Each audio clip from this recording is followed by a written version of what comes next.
নওগাঁর বন্যা পরিস্থিতির আরও খবর জানাতে সরাসরি যুক্ত হচ্ছেন সহকর্মী তৌহিদ ইসলাম। তৌহিদ, নওগাঁর বন্যার সার্বিক পরিস্থিতির খবর আমাদের জানাবেন। তৌহিদ, আপনি নিশ্চয়ই শুনতে পাচ্ছেন? তৌহিদ। কয়েকদিনের যে উজানে বৃষ্টি হয়েছে, সে বৃষ্টিপাতের যে পানি নামছে, এতে করে কিন্তু নওগাঁ ছোট যমুনা এবং নওগাঁর আত্রাই নদীর পানি বৃদ্ধি পেয়েছে। আপনারা নিশ্চয়ই দেখতে পাচ্ছেন আমার পিছনে। গেল কয়েকদিনের তুলনায় কিন্তু পানি কিন্তু হু হু করে বাড়ছে। এটি আসলে নওগাঁর ছোট যমুনা নদী।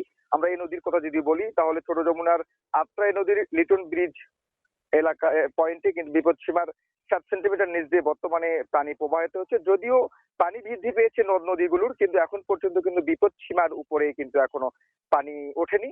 এখনো বিপদসীমার নিচ দিয়ে পানিগুলো প্রবাহিত হচ্ছে।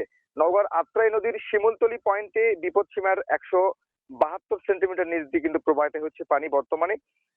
নওগাঁর আত্রাই নদীর জোটবাজার পয়েন্টে বিপদসীমার 8 সেন্টিমিটার নিচ দিয়ে প্রবাহিত হচ্ছে এবং নওগাঁর আত্রাই নদীর রেলওয়ে ব্রিজ পয়েন্টে বিপদসীমার 18 সেন্টিমিটার নিচ দিয়ে কিন্তু পানি প্রবাহিত হচ্ছে। পানি উন্নয়ন বোর্ডের তথ্য মতে গতকাল সন্ধ্যা 6টা থেকে আজ সকাল 6টা পর্যন্ত এই 12 ঘন্টায় পানি বৃদ্ধি পেয়েছে প্রায় 17 সেন্টিমিটার।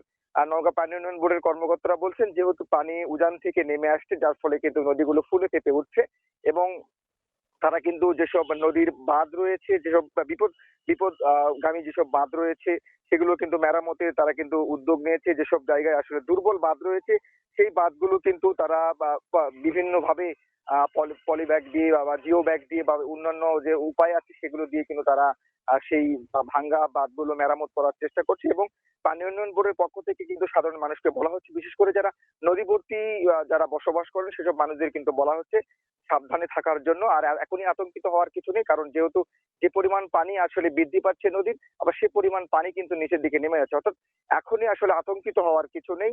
পানি যেহেতু বৃদ্ধি পাচ্ছে, পানি নেমে যাচ্ছে, যার ফলে কিন্তু এখন পর্যন্ত পানি স্থিতিশীল বলা চলে। রোদেলা, এমনটি ছিল নওগাঁর নদ নদীর পানি বৃদ্ধির সর্বশেষ খবর নওগাঁ থেকে।